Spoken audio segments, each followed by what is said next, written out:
So a quick confession. Last time I was up on stage, I was about 5 months pregnant. And for all the the mothers in the room, you might appreciate this. I had the first experience of having my son have hiccups, which is the most bizarre thing you can ever imagine, to like have something in your body like turbulently hiccuping. And I remember standing on stage saying, this is really like an interesting choice. Should I be going to the ER or should I continue the talk? Because I wasn't sure exactly what was happening down there. And it's probably a pretty good indicator of life, because a lot of times you face a lot of uncertainty and things going forward. So I'm thrilled to be here, thrilled to be amongst such interesting folks doing such interesting things and really committed to growing themselves. I want to spend our time today rethinking relationships. And it's a wonderful segue because Phil spoke so powerfully about the power of relationships and what he's trying to do with his business. And Michael spoke so eloquently about the impact that relationships with his family have had on him driving forward. So I'm excited to really explore, what does this mean in a virtual world and how can we dive deeper? And what's really interesting is that we've had a series of conversations over the last 48 hours really looking at authenticity. My beloved, my taller half, my husband, Mark Newhall, spoke last night.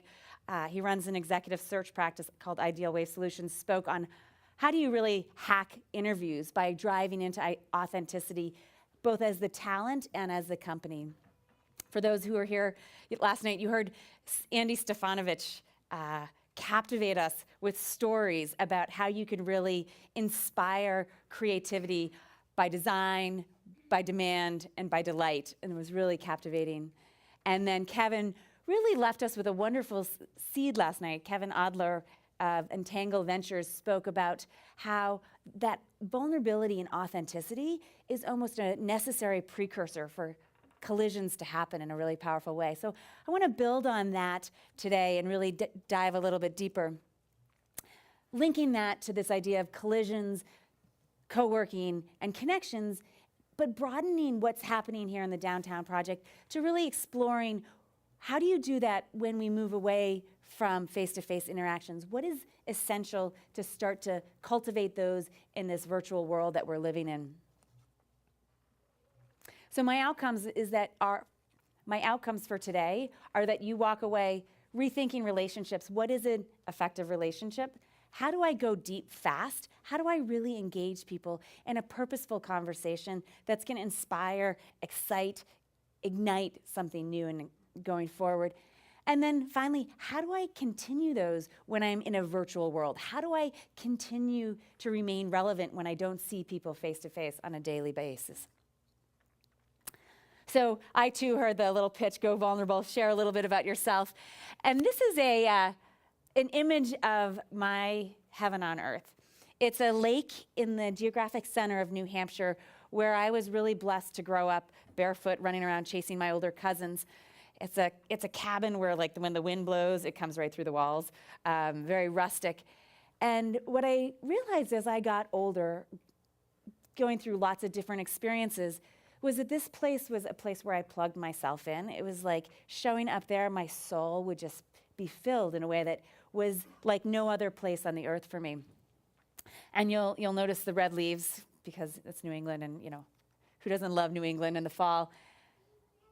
And it was at this place that I realized I really want to have a job where I can do amazing things in the world, really have an impact and serve those around me, but I also want to be able to do this from places I love. And starting to explore, how do I find the intersection, the collision of those two things in my own world? And from that came a personal motto where I said, I want to do what you love from places you love with people you enjoy. And if I didn't do so much work in corporate America, I'd probably say with people you love, but that freaks people out a little in corporate America. But this idea of really getting to connect with people in a interesting and engaging way from all over the world is so vital in terms of thinking about the path going forward. And so I really started to sit with that question of how do I find the intersection of these two spaces? And funny story, I, like many folks in this room, have been really inspired by my folks. And my father is a little bit of one of my personal superheroes. And he's getting older. He's in his kind of sunset phase. And probably 4 years ago, I was engaged to Mark, and he came into me and said, I really like Mark. And I'm thinking, okay. He said, but I don't quite get it. And I said, get what? He said, he's putting on a button-down shirt, but he's got a wet bathing suit on. And what was interesting was it was a really hot day, and Mark was going on a conference call, a Skype video conference, so he was buttoning up on the top, still wearing the wet bathing suit on the bottom. And I love this image because we have technology. We're working from so many different places, and that's great when it works. It's problematic when it doesn't work. Because we can work from anywhere, we're working from everywhere, for better or for worse. So my first baby was a book called Rewired, as Amanda mentioned, How to Work Smarter, Live Better, and Be Purposefully Productive in an Overwired World. And this really came from my passion around virtual agility. How do I use technology to be able to work, live, do things wherever I am in the world? And like many people, I was finding that while technology was allowing me a lot of flexibility, it was also a little bit of a tether. It was a little bit of a leash. And so while technology was great, it was running my life rather than me running its life. So my second baby, who you hear in the background, Preston, his birthday is June 11th. So whoever has a birthday close to June 11th, June 11th? June 15th. Okay, people who are close, I have 2 books I'll give to whoever's the closest to June 11th, sharing that book. But if you're interested in it, there's also a kind of People magazine version of ebook online at aimleadership.com/rewired. That's a free ebook that you can pull some nuggets there. So I had this passion around virtual agility, and I had used it to really tap a lot of my desire to be able to work in different situations virtually. And I had a number of companies that kept coming to me saying, Camille, we need to figure out how to do this within our corporations. We need to figure out how we engage folks who are not seeing folks face to face. So I really started thinking about virtual effectiveness. What is it that sets organizations, teams, groups up to be able to collaborate effectively from a distance? And there's good news and there's bad news. The good news is there's a lot of great resources out there that can help us connect and collaborate. There's so many different technologies that we can use in terms of Google Hangouts and on and on and on for the collaboration. The bad news is it's not just about technology that's going to help us be virtually effective. We need to cultivate and develop our own capacity. We need to understand who we are, and we need to start engaging in relationships differently when we're virtual. And a quick story that came to me as we were walking last night was I have a number of clients on the Strip in the casinos in Las Vegas, so I've spent a fair amount of time here in Vegas. But a lot of my conversations with executives in executive coaching can happen virtually. And I had one fellow, a VP of beverage at one of the main casinos, who had worked for about 4 months at this point. And he heard that I was flying from Los Angeles to Washington, D.C. with a stopover in Vegas. And he said, listen, I know it's like 10:30 at night, but I'd love to come meet you. I'd like to put a name with a face. And I remember coming through security. I, of course, had done my research. I knew exactly who he was and what he looked like and what have you. And I remember kind of coming through that security gate and like looking at him, kind of like acknowledging him and starting to walk over there. And he like did one of these and looked back at me. And he's like, huh? And he looked at me. Literally, the words that came out of his mouth were, you're the pipsqueak who's been kicking my tail for the last 4 months. And it was really interesting to realize that you could have such a powerful, connected relationship when you didn't see someone face to face. And we started to explore what was it about those collaborations that had really opened the vulnerability and the authenticity going forward. And so that really led me down a whole new path of engagement.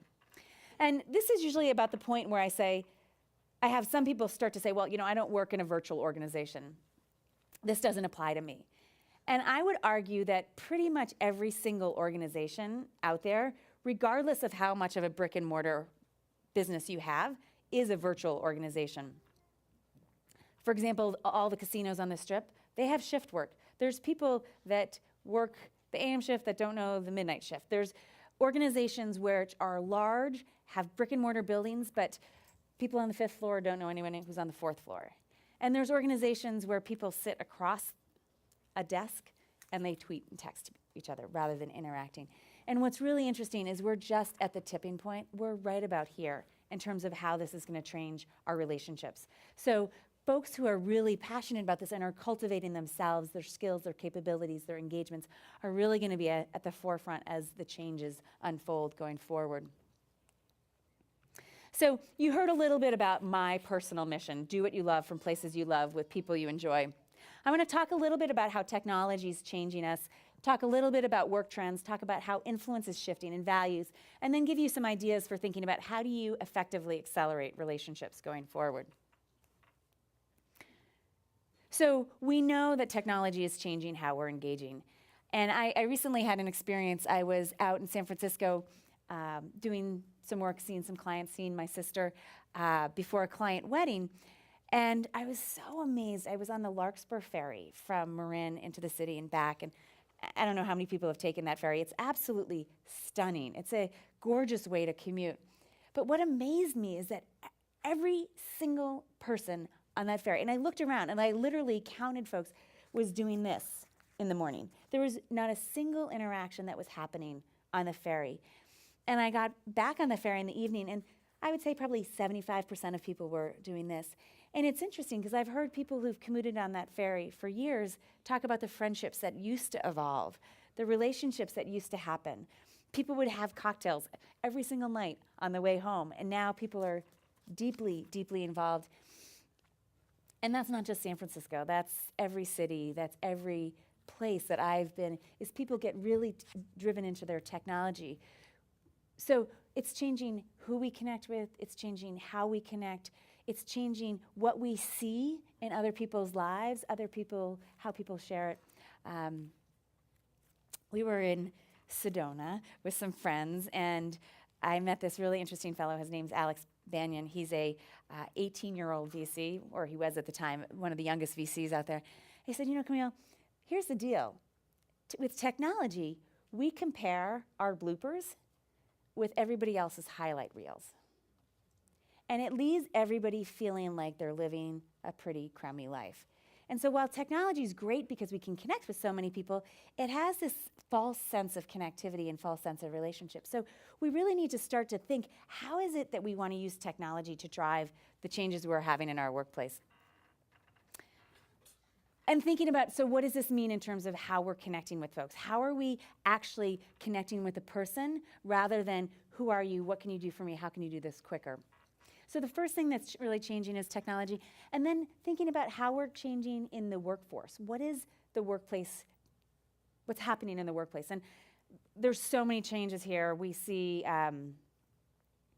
we've moved to virtual organizations, we've moved to globalization, we've seen flattening of organizations, we've seen organizations move from offices to co-working to hoteling. We've seen disruption in the normal course of what is a day. We've seen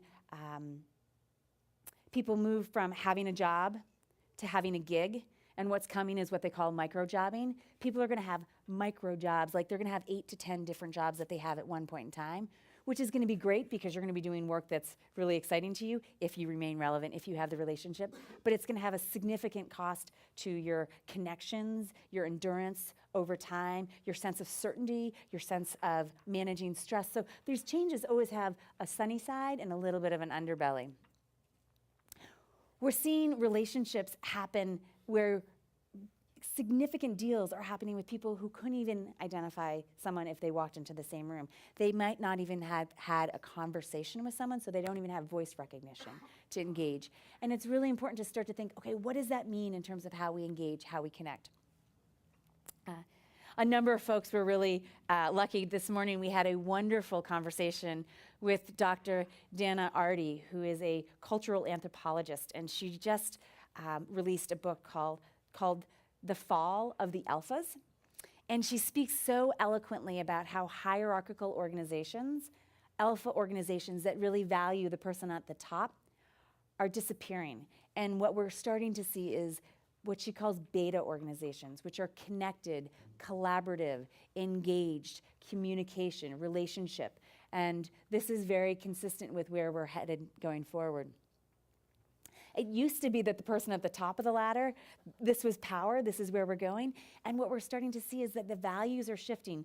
I've worked with a number of senior executives that will find the ideal person for their organization.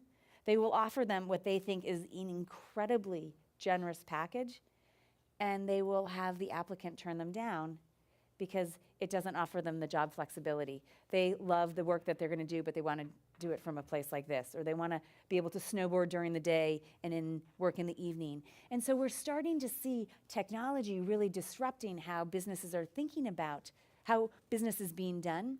And we need to start to evolve ourselves, our connectivity, our ability to engage so as to drive effective collaborations. So I just check what this question mark was tied to. Apologize. It's down my little rabbit hole. So here's what's really cool. All these changes are happening. All these opportunities are on the horizon. And what they offer is incredible opportunity for what some people might call the little guy, the beginner, the startup organization. And what's really interesting is that in the past, a lot of business opportunity has gone to the haves, the people who have people helping them get into college, people who have access to venture capital money, people who have the opportunity to connect with the right people who can support their business. And where we're seeing the trend go is that it's not about the haves and the have-nots, it's about the cans and the cannots. It's about how do you master yourself? How do you master your ability to engage, your ability to connect, your ability to manage yourself? So that's mastering your ability to focus. It's mastering your ability to be self-aware. It's mastering your ability to connect deeply, authentically, genuinely with folks and really engage in a whole new way. And that's super exciting, and that's super scary for a lot of big corporations that are thinking about how is this going to be disruptive going forward. So you have people all over the world with these great ideas, and I'm sure a number of people in the room have followed the whole Kickstarter trends, and you see people who are pulling together with a great idea and tapping into different teams from different folks. There's a great fellow who is here, Carter, who was talking about the vast majority of his teams is virtual. He's able to pull the right people in and plug them in, so he gets great people. He's able to figure out what is it that they love, where do they want to be, and how can I bring out the best. And that's where relationships need to be evolving. That's where relationships need to be headed. All too often we see organizations, especially the large organizations, not willing to evolve themselves, not willing to go from the inside out, and they start legislating new policies. And there was a huge commentary around Yahoo getting rid of remote working. For better or for worse, I don't want to step into that conversation, but my curiosity is, did they look below the surface? What they were trying to figure is, how do they get collisions? How do they get that serendipity? How do they build those opportunities? But they didn't explore be outside the box. They didn't say, how do we structure serendipity without having to regulate serendipity? And all too often, what that does is it's breach of trust with so many people in their organization that chose into a certain lifestyle. So organizations at the top, all the way down throughout the employee base, need to start thinking about, how am I growing myself so that I can show up, so I can get to the root of the problem, so I grow my capacity to engage going forward. And a lot of this takes looking in the mirror. And it's interesting, a lot of times I've had a number of executives who have just said that the leadership development work that they do in our coaching conversations is some of the most exhausting, some of the most taxing work, to really look in the mirror, start to explore who are they. Look in the iPad mirror. Do you like how I did that? I agree with you. But that type of personal development work, it's so vital. It's inside-out leadership. It's leading by example. It's taking that time to look inward. But until you know yourself, it's going to be even harder to create those authentic relationships, those authentic collaborations with people you don't know. So you got to do the dive inside. And I would highlight 3 kind of areas of questions that I would encourage you to think about as you think about who you are.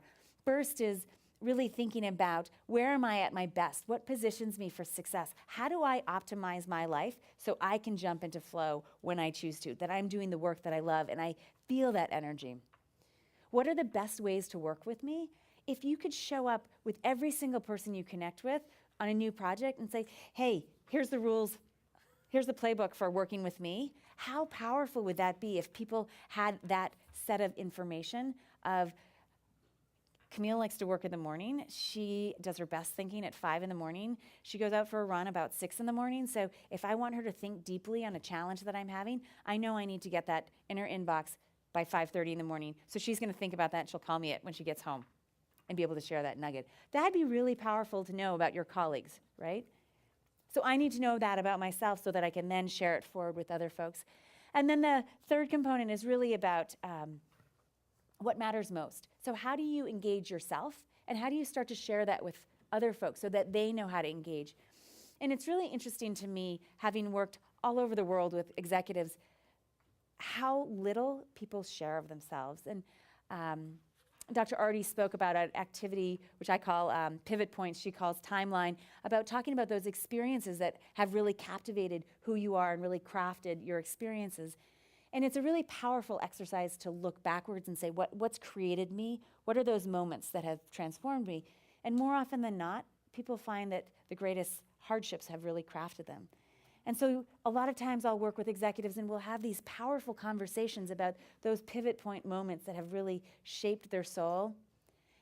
And there'll be this intense connection that people feel with strangers, people they've just met.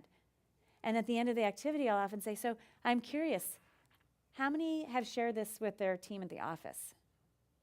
And, it's crickets. And then I say, what about your team at home? And it's shocking, crickets again. And so this is a work opportunity, but it's also, if you're in a new relationship, dating, you're figuring out how to connect and engage, and I'm not looking at you guys particularly. It's a powerful thing to start to think about. How do you engage? And so it's really at this intersection of what is my best self? How do I optimize myself for flow? What is my best self in terms of collaboration? What is my best self for engagement? That I start to explore that sweet spot. And funny little story, I remember my dad, again, superhero, said to me, sweetheart, if you find work that you love, 20% of the work that you do, you're doing pretty well. And my father transformed education and how people think about middle school education. I thought, 20%, Dad? Not interested. I'm going for 80%. And so it's asking these questions, starting to explore inside out how you engage, and then starting to share it with the world, starting to craft your work environment to really position you for success that moves from 20% to 80%.